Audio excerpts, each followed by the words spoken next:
اللہ تبارک و تعالیٰ کے نام سے شروع جو بڑا مہربان اور نہایت رحم کرنے والا ہے۔ ناظرین محترم، پوری دنیا پر حکومت کرنے والا ایک ایسا بادشاہ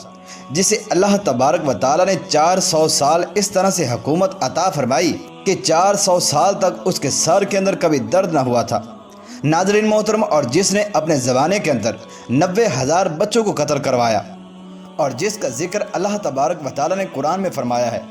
اور اللہ تبارک و تعالیٰ نے اس کے بارے میں ارشاد فرمایا کہ ہم نے اسے آنے والے تمام زمانوں کے لیے عبرت کا ایک نشان بنا دیا، اور جس نے اپنے وقت کی بنی اسرائیل کی عورتوں میں سے سب سے حسین و جمیل آسیہ بنت مزاحم سے شادی کی، کہ جس کی نیکی اور پارسائی کا ذکر اللہ اور اس کے رسول صلی اللہ تعالیٰ علیہ وآلہ وسلم نے فرمایا ہے، اور جس کے لیے اللہ تبارک و تعالیٰ نے ایک خوبصورت محل جنت کے اندر تعمیر فرمایا تھا۔ پیارے دوستو، کیا آپ جانتے ہیں کہ فرعون کی بیوی حضرت آسیہ بنت مزاحم رضی اللہ تعالی عنہا نے حضرت موسیٰ علیہ السلام کو کیسے پالا تھا؟ اور ایک دفعہ جب فرعون نے حضرت موسیٰ علیہ السلام کو قتل کرنے کا ارادہ کر لیا تھا، تو حضرت آسیہ بنت مزاحم رضی اللہ تعالی عنہا نے کس طرح سے حضرت موسیٰ علیہ السلام کو فرعون کے ہاتھوں سے بچایا تھا، اور فرعون اتنے غرور و تکبر کے باوجود حضرت موسیٰ علیہ السلام کا ادب و احترام کس طرح سے کرنے لگا تھا، اور حضرت موسیٰ علیہ السلام نے اپنا بچپن فرعون کے محل کے اندر کیسے گزارا۔ پیارے دوستو، ان تمام خوبصورت سوالوں کے جوابات آج کی اس ویڈیو کے اندر ہم آپ کے ساتھ شیئر کریں گے، لہذا آپ سے ہماری گزارش ہے کہ آپ ہمارے اس ویڈیو کو اینڈ تک ملاحظہ فرمائیے۔ ناظرین محترم، اللہ کے نبی حضرت موسیٰ علیہ السلام فرعون کے زمانے میں پیدا ہوئے۔ فرعون بڑا مغرور اور متکبر بادشاہ تھا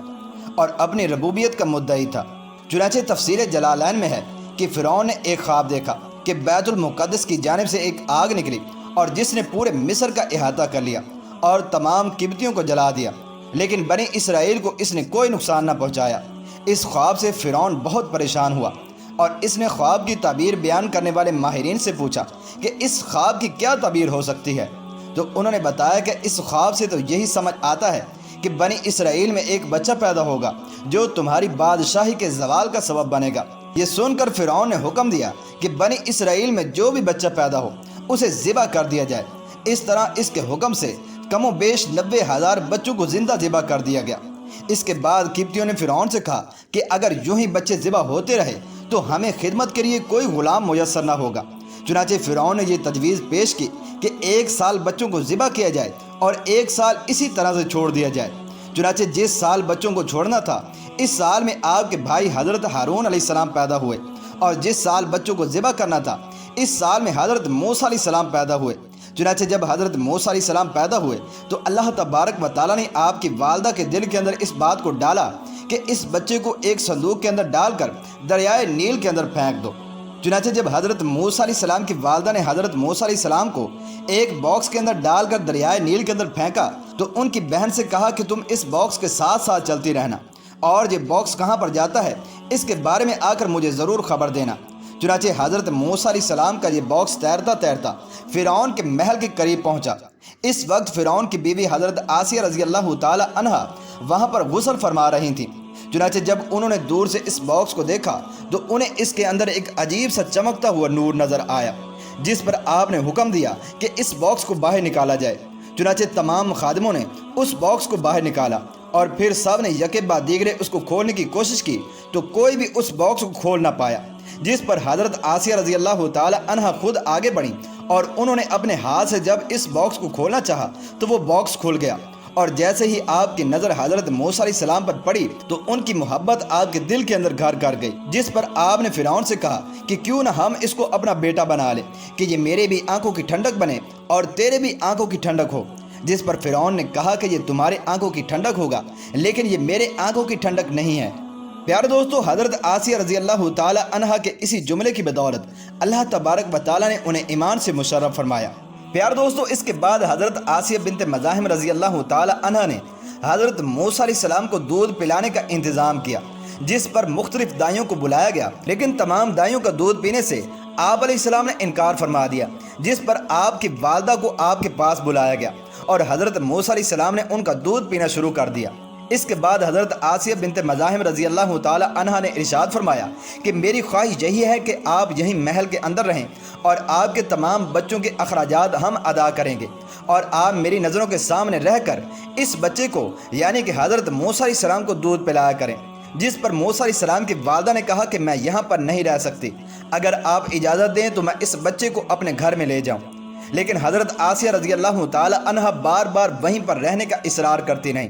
لیکن حضرت موسیٰ علیہ السلام کی والدہ بھی اپنے موقع پر ڈٹی رہیں، کیونکہ آپ جانتی تھیں کہ اللہ تبارک و تعالیٰ نے مجھ سے وعدہ فرمایا ہے کہ وہ حضرت موسیٰ علیہ السلام کو مجھے لوٹا دے گا۔ چنانچہ اس طرح سے آپ کی والدہ حضرت موسیٰ علیہ السلام کو اپنے گھر لے کر آئیں، اور دودھ پینے کے زمانے تک حضرت موسیٰ علیہ السلام اپنے گھر ہی کے اندر رہے۔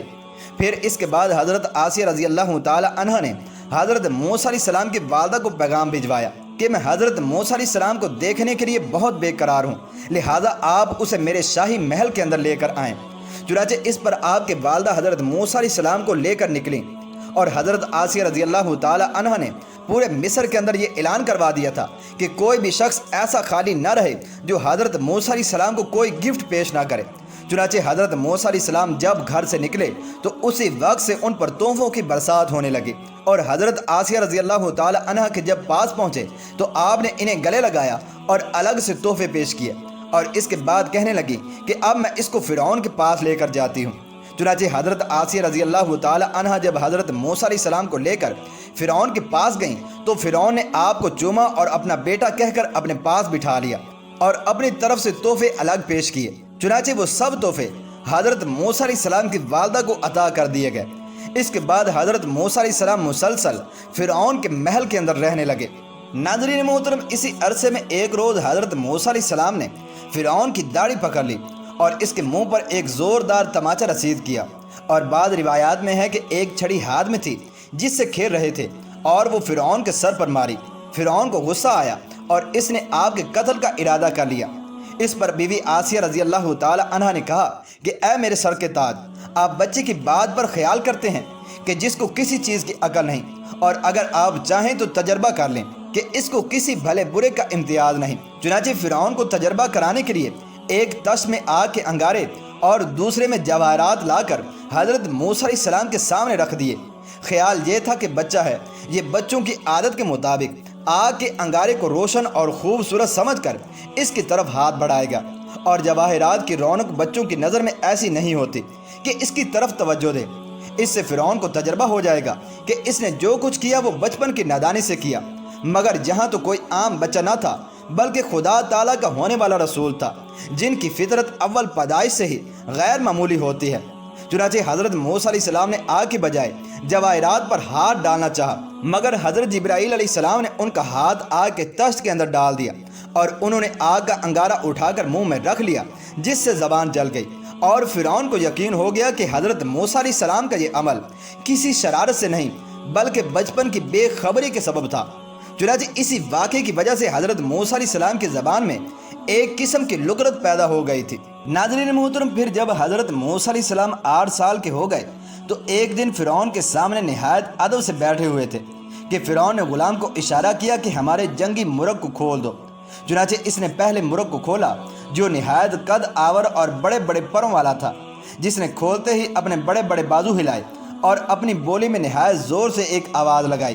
جسے سن کر پیارے حضرت موسیٰ علیہ السلام نے فرمایا کہ سچ کہتا ہے۔ فرعون تعجب سے دریافت کرنے لگا کہ اے فرزند، یہ مرغ کیا کہتا ہے؟ تو آپ علیہ السلام نے فرمایا کہ اس نے اپنی زبان میں خدا کی خوبی اور اس کی تعریف بیان کی ہے، جو فی الحقیقت اسی تعریف کے قابل ہے۔ فرعون نے کہا کہ مرغ کو ان باتوں سے کیا تعلق؟ اس پر حضرت موسیٰ علیہ السلام نے مرغ کو آواز دی کہ ہماری زبان کے اندر خدا کی وہی تعریف بیان کرو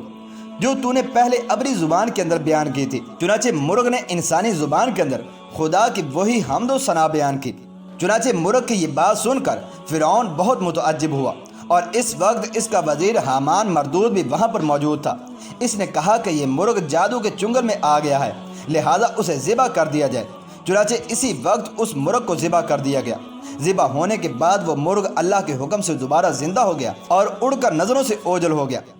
پیارے دوستو، جب حضرت موسیٰ علیہ السلام 9 سال کے ہوئے تو فرعون نے آپ کو اپنے ساتھ شاہی تخت پر بٹھایا، اور وزراء اور دیگر کرندے تخت کے ارد گرد کھڑے تھے۔ پھر فرعون نے تکبر میں آ کر کفر اور جہالت کی باتیں شروع کر دی۔ اس پر حضرت موسیٰ علیہ السلام کو غصہ آ گیا اور آپ نے تخت کو زور سے لاد لگائی۔ تخت کے پائے ٹوٹ گئے اور فرعون زمین پر گر گیا۔ اس کی ناک کی ہڈی بھی ٹوٹ گئی اور ناک سے خون بہنے لگا۔ چنانچہ حضرت موسیٰ علیہ السلام یہ سارا ماجرا دیکھ کر وہاں سے ڈر کر بھاگ گئے اور حضرت آسیہ رضی اللہ تعالی عنہ کے پاس ہو کر یہ سارا قصہ کہہ سنایا۔ اسی دوران فرعون بھی وہاں پر آ پہنچا اور حضرت آسیہ رضی اللہ تعالی عنہ سے حضرت موسیٰ علیہ السلام کی شکایت کی۔ اس پر حضرت آسیہ رضی اللہ تعالی عنہ نے فرمایا کہ یہ تو ابھی چھوٹا بچہ ہے اور بچے اپنے ماں باپ سے لاڑ کرتے رہتے ہیں۔ ناظرین محترم، اسی دوران فرعون کے باورچی نے بکری کا بچہ بھنا ہوا اس کے سامنے لا کر رکھ دیا اور حضرت موسیٰ علیہ السلام بھی وہاں پر بیٹھے ہوئے تھے۔ چنانچہ آپ نے اس بکری کے بچے کو حکم دیا کم باذن اللہ، کہ اللہ کے حکم سے زندہ ہو جا۔ چنانچہ آپ کا یہ کہنا تھا کہ اسی وقت وہ بچہ زندہ ہو گیا۔ اس پر حضرت آسیہ رضی اللہ تعالی عنہ نے کہا کہ یہ ساری چیزیں تمہاری بادشاہت کو زندہ رکھنے میں کار آمد ہوں گی، لہذا اس لڑکے کو غنیمت سمجھو اور اس کے ساتھ برا برتاؤ نہ کیا کرو۔ پیارے دوستو، اس واقعے کے بعد فرعون آپ علیہ السلام کا بہت احترام کرنے لگا اور اس طرح سے حضرت موسیٰ علیہ السلام 20 سال کے ہو گئے۔ چنانچہ حضرت موسیٰ علیہ السلام جب 20 سال کے ہوئے تو آپ چھپ چھپ کر نماز پڑھا کرتے تھے۔ ایک دن کسی نے آپ علیہ السلام کے نماز پڑھنے کی خبر فرعون کو دے دی۔ چنانچہ وہ حضرت موسیٰ علیہ السلام کے پاس آیا تو آپ نماز کے اندر مشغول تھے۔ چنانچہ وہ ایک طرف کھڑا ہو گیا اور آپ کو دیکھتا رہا۔ چنانچہ جب آپ نماز سے فارغ ہوئے تو فرعون نے پوچھا کہ اے بیٹا، یہ تم کیا کر رہے تھے؟ تو حضرت موسیٰ علیہ السلام نے ارشاد فرمایا کہ میں اپنے اس آقا کی عبادت کر رہا ہوں جو مجھے کھلاتا اور پلاتا ہے اور جس نے مجھے بڑا کیا ہے۔ چنانچہ حضرت موسیٰ علیہ السلام کی یہ بات سن کر فرعون کہنے لگا کہ تم نے سچ کہا، حقیقت میں ہی تمہیں کھلاتا اور پلاتا ہوں اور میں نے ہی تمہیں چھوٹے سے بڑا کیا ہے، اور لوگ تم پر بلا وجہ بہتان باندھتے ہیں کہ تم میرے علاوہ کسی اور کو خدا مانتے ہو۔ پیار دوستو، اسی طرح سے حضرت موسیٰ علیہ السلام کی عمر 30 سال کی ہو گئی اور اس کے بعد آپ بنی اسرائیل کے درمیان اٹھا اور بیٹھا کرتے تھے اور ان کو وعظ و نصیحت فرمایا کرتے تھے۔